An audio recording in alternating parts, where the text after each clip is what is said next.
गेल्या काही दिवसापासून राष्ट्रवादी काँग्रेस पक्ष आणि राष्ट्रवादी काँग्रेस पक्षातील नेत्याला बदनाम करण्यासाठी तुतारी गटाकडनं सातत्यानं प्रयत्न केला जातोय। तुतारी गटाचं जेवढं स्वतःच्या पक्षावर लक्ष नाही तेवढं लक्ष हे आमच्या पक्षावरती आणि आमच्या पक्षातल्या नेत्यावरती आहे। सातत्यानं राष्ट्रवादी काँग्रेस पक्षामध्ये फूट कशी पडेल, राष्ट्रवादी काँग्रेस पक्ष बदनाम कसा होईल यासाठी प्रयत्न त्या ठिकाणी केला जातोय। आम्हाला एक माहिती अशी भेटलेली आहे की रोहित दादा पवार यांनी राष्ट्रवादी काँग्रेस पक्षात फूट पडण्यासाठी राष्ट्रवादी काँग्रेस पक्षाचे नेते बदनाम करण्यासाठी 5 कोटी रुपयाचं पॅकेज हे एका एजन्सीला दिलेलं आहे। पक्षातील पदाधिकाऱ्याला पगार देऊन त्या ठिकाणी राष्ट्रवादी काँग्रेस पक्षावरती खोटा आरोप करण्यासाठी त्यांनी त्या ठिकाणी नेमणुका केलेल्या आहेत। त्यांच्या पक्षाचे पदाधिकारी सातत्यानं राष्ट्रवादी काँग्रेस पक्षाला बदनाम करण्याचं काम हे त्या ठिकाणी करत आहेत। राष्ट्रवादीमध्ये कशी फूट पडेल, राष्ट्रवादीमध्ये कसे भांडणं लागतील यासाठी सातत्यानं प्रयत्न केला जातोय। त्यांच्याच एका प्रवक्त्यांनी पत्रकार परिषद घेऊन म्हणजे मीडियामध्ये अशी एक बातमी सोडली की कॉन्स्टिट्यूशन मधून काही फ्रंटल वगळण्यात आले, त्याच्यामध्ये ओबीसी असेल, सामाजिक न्याय असेल किंवा इतर सेल असतील। अर्धवट माहिती त्यांनी त्या ठिकाणी माध्यमाला त्या ठिकाणी दिलेली आहे। मी आपल्याला आज एक कागद दाखवणार आहे। ज्या पक्षाची जी घटना आहे त्या घटनेमध्ये आज नाही, पक्ष स्थापन झाल्यापासून फ्रंटलचे 5 विभाग आहेत आणि सेल आपल्याला तसे वाढवता येत आहेत। फ्रंटल मध्ये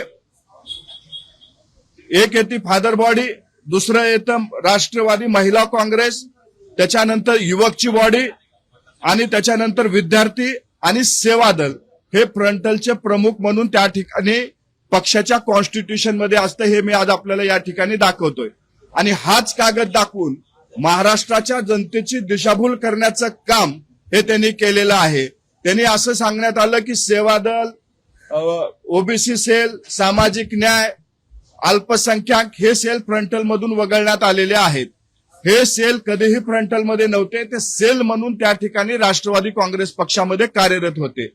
ही आहे 27.1 आर्टिकल मधलं आपलं त्या कॉन्स्टिट्यूशन मध्ये जे निवडणूक आयोगाला दिलेलं पत्र आहे त्याच्यावरची ही माहिती आहे।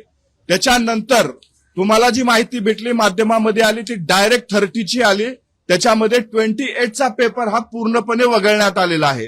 ही आहे आमच्या पक्षाच्या कॉन्स्टिट्यूशन मधलं 28.1, त्याच्यामध्ये एससी, एसटी, ओबीसी, मायनॉरिटी, किसान, लोकल बॉडी जितक्या काही सेल आहेत ते ह्या 28 मध्ये ऍड केलेले आहेत आणि त्या निवडणूक आयोगाकडे देण्यात आलेले आहे।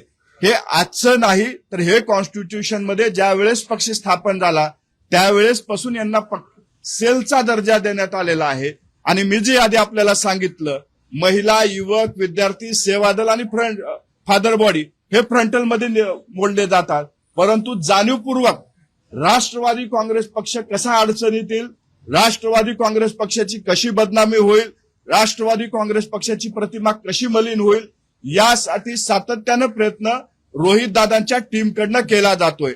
माझं त्या टीमला एवढंच सांगणं आहे, जितकं लक्ष तुम्ही आमच्या पक्षावरती देताय तितकंच लक्ष तुम्ही तुमच्या आमदारावरती द्या, तुम्ही तितकंच लक्ष तुमच्या खासदारावरती द्या, तितकंच लक्ष तुमच्या संघटनेतल्या पदाधिकाऱ्यावरती द्या, कारण ते तुमच्या पक्षात नाही तर दुसऱ्या पक्षात आहेत। आज तुमचे मोहोळचे आमदार कुठल्या पक्षाच्या नेत्याचं बॅनर लावून त्या ठिकाणी कार्यक्रम घेतात हे तुम्ही पाहावं। सोलापूर जिल्ह्यामधले तुमचे आमदार, तुमचे खासदार कुठल्या पक्षाच्या नेत्याच्या बॅनर खाली काम करतात हे सुद्धा तुम्ही पाहावं आणि मग आमच्या नेत्यावरती बोलावं। आमच्या पक्षातले प्रश्न सोडवण्यासाठी, आमच्या पक्षात जर कुणी चुकला तर त्याला शिक्षा करण्यासाठी सुनेत्रावहिनी पवार या सक्षम आहेत। कुणी आमच्या पक्षामध्ये लुडबुड करू नये एवढीच विनंती आज आपल्या माध्यमातून आज आम्ही करतोय।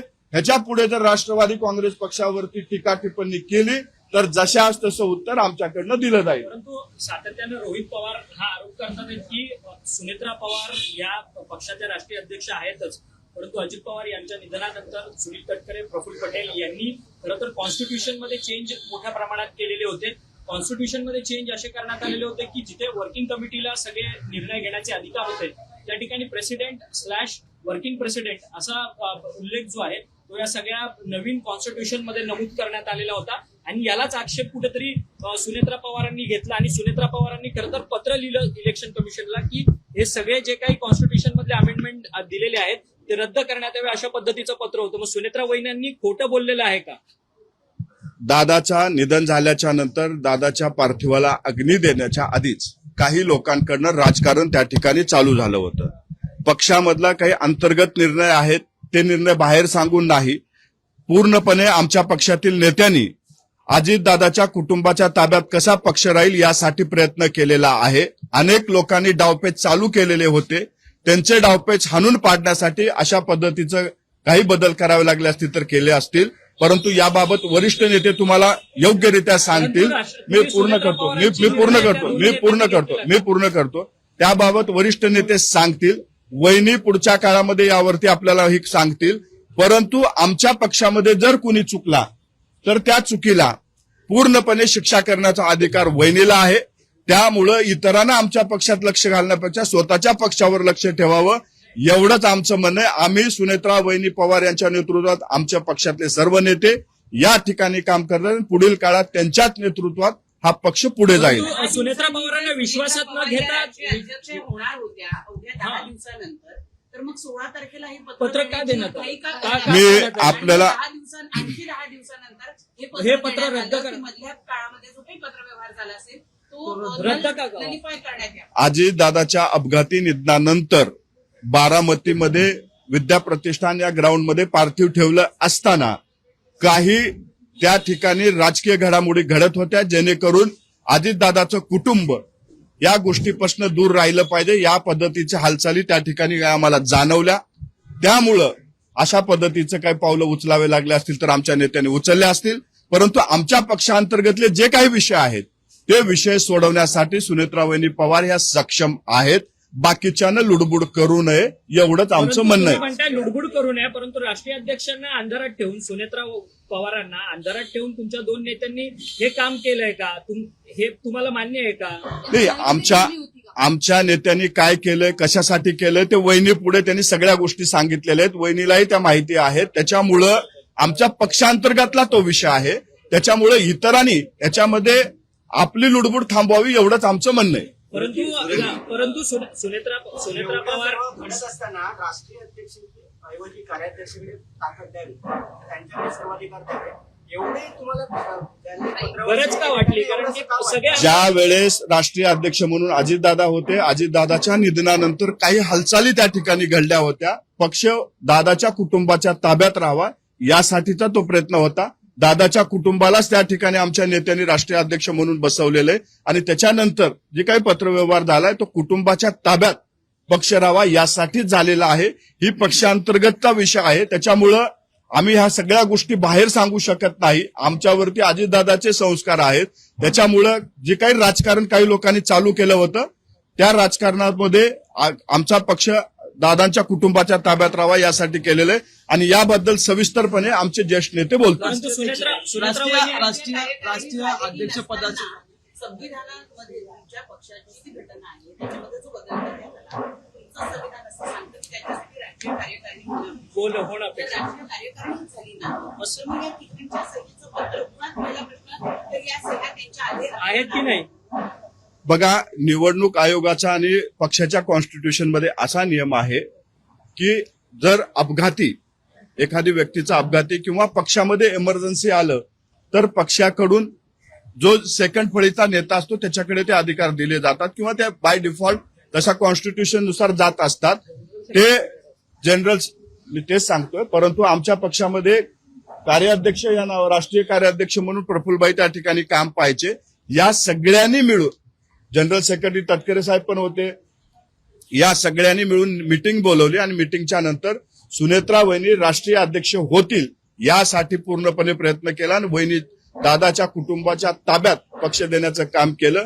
परंतु काही लोकांनी जे काही आमची रणनीती होती त्याला वेगळ्या पद्धतीने दाखवून आमच्या पक्षातल्या नेत्यांना बदनाम करण्याचं काम हे त्यांनी केलेलं आहे. याच्यातच एक प्रश्न आहे की कोणताही तुमच्या पक्षाच्या कॉन्स्टिट्यूशन मध्ये असं देखील आहे की तुम्हाला मॅडमने विचारला तोच प्रश्न आहे की एखादा कॉन्स्टिट्यूशन मध्ये बदल करायचा असेल तर तुम्हाला राष्ट्रीय कार्यकारिणीची बैठक एजीएम बोलावी लागते, स्पेशल एजीएम न बोलवता ही अशी अमेंडमेंट करणं योग्य आहे का? कॉन्स्टिट्यूशन मधलं एमर्जन्सी क्लॉज जर आपण वापरला तर त्याच्यामध्ये अध्यक्षाच्या जर समजा काही घटना घडली तर तसा अधिकार दिलेला आहे. आणि आमच्या नेत्यांनी काय चुकीचं केलेलं आहे त्याच्यामध्ये दादाच्या कुटुंबाच्या ताब्यात पक्ष मिळवून देणं चूक आहे का? दादाच्या आम्हाला वहिनीलाच राष्ट्रीय अध्यक्ष करायचंय हे पहिल्या दिवसापासून आमचे नेते सांगत आलेले आहेत. काही लोक पक्षावर ताबा मिळवण्याचा प्रयत्न त्या ठिकाणी करत होते, ते हाणून पाडण्याचं काम मात्र या नेत्यांनी केलेलं आहे.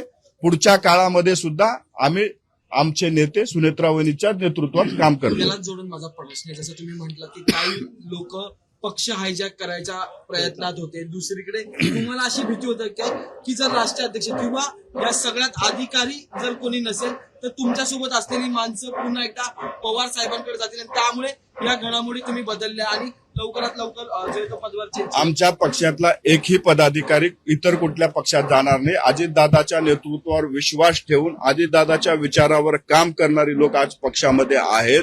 हे सर्व लोक अजितदादांची शिकवण यांच्यावरती आहे. त्याच्यामुळे सुनेत्रा वहिनीच्या पाठीमागे, जयदादा पारदादांच्या पाठीमागे कायमस्वरूपी राहतील. कोण काही किती जरी वावड्या उठवल्या तरी आमची लोक दादाच्या कुटुंबाच्या पाठीमागे खंबीरपणे उभे राहतील. आज काही पैसे घेऊन तुमच्या पार्टीवर आरोप केलेला आहे की चाकरकरांचे, चौधरी, जयंत रायगडचे व्यवहार आहेत आणि कंपन्यांचे गैरव्यवहार पद्धतीने केले गेलेले आहेत. तसंच पहिल्यांदाच अनिकेत तटकरे यांच्या संदर्भात सुद्धा अलिगेशन्स दिसून आलेले आहेत की इथे अनेक कंपन्या त्यांनी केलेल्या आहेत की त्यांचे व्यवहार व्हायचे त्याची चौकशी. एक तरी भोंदूबाबा खराचं प्रकरण खूप गंभीर आहे.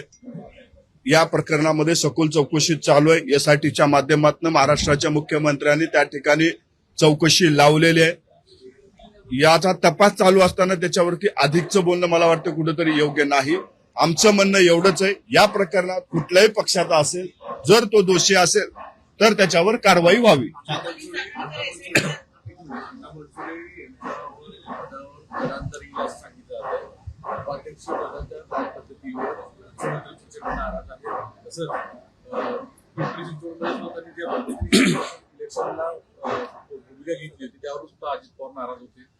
ज्या वेळेस महायुती स्थापन झाली, महायुतीमध्ये जर मतभेद निर्माण झाले असतील किंवा महायुतीमध्ये पक्षांतर्गत जर काही घडामोडी घडत असतील, वादविवाद निर्माण झाले असतील तर त्या ठिकाणी एक कमिटी नेमण्यात आलेली आहे. त्या कमिटी पुढे काय त्यांचं म्हणणं असेल ते मांडत असतात. आम्ही 3 पक्षाचे नेते बसून तो विषय त्या ठिकाणी सोडवतील. मला वाटतंय अशा पद्धतीची कुजबूज कुठेही नाही. जर काही असेल तर त्यावर सुद्धा तोडगा काढतील. राष्ट्रवादी काँग्रेस पक्षाच्या प्रकरणामध्ये रुपाली चाकणकर या एसआयटी चौकशी टाळतायत असं तुम्हाला वाटतंय का? कधीही नाही. ज्या दिवशी त्यांना बोलवणं येईल, समन्स येईल, त्या स्वतः हजर राहून त्या चौकशीला सामोरे जातील. निष्पक्षपणे चौकशी व्हावी या उद्देशाने त्यांनी आपल्या दोन्ही पदाचा राजीनामा दिलाय आणि मला पूर्ण विश्वास आहे ते सहकार्य करतील. ज्या दिवशी त्यांना बोलवणं येईल त्या दिवशी नक्की हजर राहतील. रायगडमधल्या इंदापूर तालुक्यामधल्या कार्यक्रमामध्ये बॅनरवरती अजित पवारांचा किंवा सुनेत्रा पवारांचा फोटो नव्हता. कुठेतरी तटकरे कुटुंबियांचेच त्या बॅनरवरती फोटो होते. यावरतून देखील मोठा गदारोळ जो आहे तो पाहायला मिळाला. विरोधकांकडनं टीका टिप्पणी देखील केली जाते की पक्ष कुठेतरी हायजॅक करण्यात येतो. एक तरी त्या प्रकरणावरती स्वतः त्या मंत्री महोदय आदित्यताई तटकरे यांनी त्या ठिकाणी खुलासा केलेला आहे. त्यांनी दिलगिरी व्यक्त केलेली आहे. स्थानिक पातळीच्या पदाधिकाऱ्यांकडनं ती चूक झालेली आहे आणि तशा पद्धतीचे निर्देश सुद्धा त्यांनी दिलेले आहेत. तुम्ही 27 तारखेचा बघितला, 28 तारखेला वहिनीचा आणि दादांचा दोघांचाही फोटो दुसऱ्या कार्यक्रमामध्ये त्यांचा होता. काही ठिकाणी चुकीच्या पद्धतीने झाले असेल तर तिथं समज देऊन त्या ठिकाणी बदल नक्की केले जातील.